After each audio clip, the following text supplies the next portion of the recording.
Hai teman-teman, jangan lupa like, comment, and subscribe channelku ya. Thank you. Shoes on, get up in the mood, cup of milk, let's rock and roll.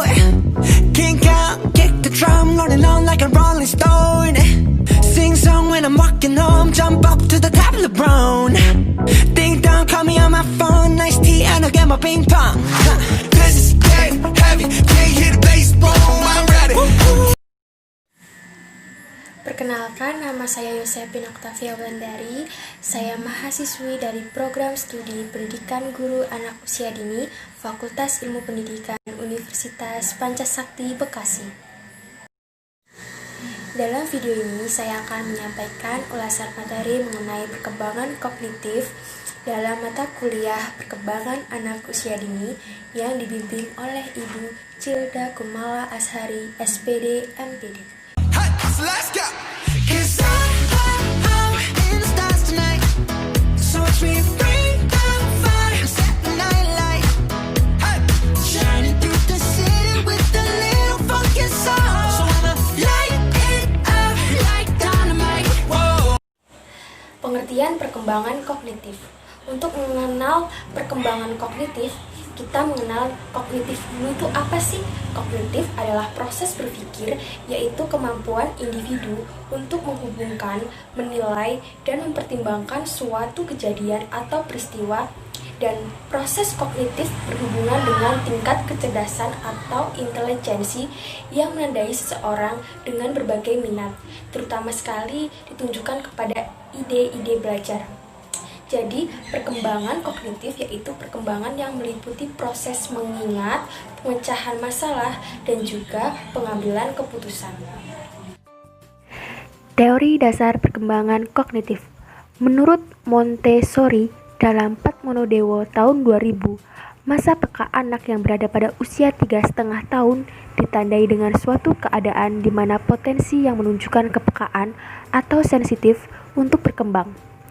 Maka, masa peka ini merupakan masa yang efektif bagi orang tua atau pendidik dalam memberikan pemahaman atau pembelajaran kepada anak melalui pemberian contoh-contoh konkret atau berupa peragaan yang mendidik akan lebih efektif diterima anak.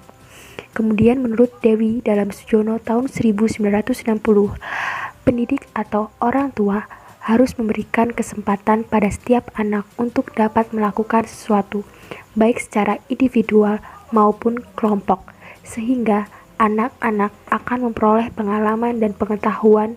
Sekolah harus dijadikan laboratorium bekerja bagi anak-anak.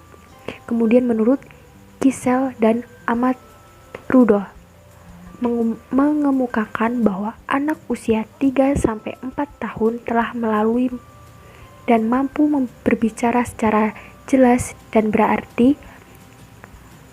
Kalimat-kalimat yang diucapkan semakin baik, sehingga masa ini dinamakan masa perkembangan fungsi bicara. Selanjutnya, pada usia 4-5 tahun, yaitu masa belajar matematika. Dalam tahap ini, anak mulai belajar matematika sederhana, misalnya menyebutkan bilangan, menghitung urutan bilangan walaupun masih keliru urutannya, dan penguasaan sejumlah kecil dari benda-benda. Urgensi perkembangan kognitif. Pada dasarnya, perkembangan kognitif dimaksud agar anak mampu melakukan eksplorasi terhadap dunia sekitar melalui panca inderanya, sehingga dengan pengetahuan yang didapatkannya tersebut, anak dapat melangsungkan kehidupannya dan menjadi manusia yang utuh sesuai dengan kodratnya sebagai makhluk Tuhan yang harus memberdayakan apa yang ada di dunia ini untuk kepentingan dirinya dan orang lain. Adapun proses perkembangan kognitif meliputi berbagai aspek, diantaranya seperti persepsi, ingatan, pikiran, simbol, penalaran, dan pemecahan masalah. Kemudian saya akan menyampaikan teori perkembangan kognitif. Teori perkembangan kognitif yang akan saya sampaikan ada 3, yaitu teori Piaget, kedua teori Vygotsky, dan yang ketiga teori pemrosesan informasi. Teori Piaget. Teori Piaget menyatakan bahwa anak secara aktif membangun pemahaman mengenai dunia disajikan melalui 4 tahap perkembangan kognitif. 4 tahap perkembangan kognitif itu yaitu 4 tahap teori Piaget. Pertama, sensorik motorik terjadi pada anak usia 0-2 tahun, di mana di tahap ini bayi membangun pemahaman mengenai dunianya dengan mengkoordinasikan pengalaman sensoriknya. Dengan contoh, bayi mengenal orang terdekatnya seperti ayah dan ibunya dengan menggunakan suara dan aroma dan sentuhan dari mereka. Dengan begitu, bayi dapat menghafalkan dan mengenali ayah dan ibunya. Dan pada tahap kedua, tahap pra-operasional pada anak usia 2-7 tahun. Pada tahap ini, anak usia 2-7 tahun ini menurut Piaget belum bisa melakukan operasi. Operasi yang dimaksud adalah tindakan yang sebelumnya dilakukan secara fisik namun secara mental. Misalnya, membayangkan mengukur besar tinggi suatu objek dalam pikiran bayangan atau angan-angannya. Kemudian, di tahap ketiga ada operasional konkret, yaitu pada anak usia 7-11 tahun.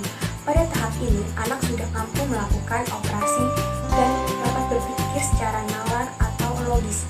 Misalnya, anak sudah tahu apa sebab dan akibat bila melakukan suatu tindakan atau suatu hal. Dan yang keempat, tahap operasional formal terjadi pada anak usia 11-15 tahun. Pada tahap ini, anak sudah bisa melakukan operasi formal dan berpikir lebih baik. Dan masih ada 2 teori lagi yang akan saya sampaikan, yaitu teori Vygotsky dan teori pemrosesan informasi.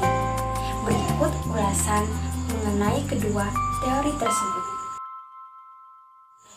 Teori Vygotsky. Teori Vygotsky menekankan pentingnya peran interaksi sosial dan budaya terhadap perkembangan kognitif anak. Berdasarkan Vygotsky, orang dewasa atau teman sebaya yang lebih maju harus membantu, mengarahkan, dan mengatur belajar anak sebelum anak dapat menguasai dan menginternalisasi dalam diri anak. Vygotsky meletakkan penekanan khusus pada bahasa, tidak hanya sebagai ekspresi dan pengetahuan dan pikiran, tetapi juga memiliki makna esensi untuk belajar dan berpikir mengenai dunia. Asumsi Vygotsky: what the child can do in cooperation today, he can do alone tomorrow.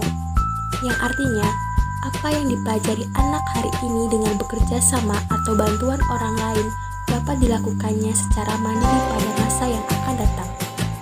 Teori Vygotsky ini menjadi dasar pembentukan kurikulum di sekolah dan meyakinkan bahwa kemampuan anak akan bisa berkembang jika diberi bantuan. Teori pemrosesan informasi. Menurut teori ini, individu secara bertahap mengembangkan kapasitas untuk memproses informasi, sehingga memungkinkan mereka untuk memperoleh pengetahuan dan keterampilan yang semakin kompleks. Teori ini seperti teori psikologi kognitif, belajar bahwa seorang membutuhkan pengetahuan dengan proses, yaitu di mana proses sensasi, kemudian atensi, kemudian persepsi, kemudian endocoding, kemudian tahap menyimpan di memori, dan kemudian tahap memanggil kembali memori. Setiap proses tersebut selalu dialami oleh individu, akan tetapi setiap individu memiliki kemampuan yang berbeda-beda, terutama jika dibandingkan antar usia. Pada teori pemrosesan informasi, usia sangatlah penting. Bertambahnya usia menunjukkan bertambahnya kemampuan proses kognitif.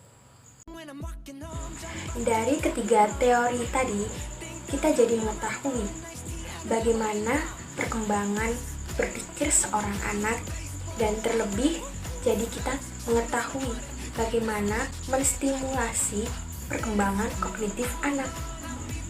I'm good to go, I'm diamond, you know I glow up. Hey, so let's go. 'Cause I'm in the stars tonight.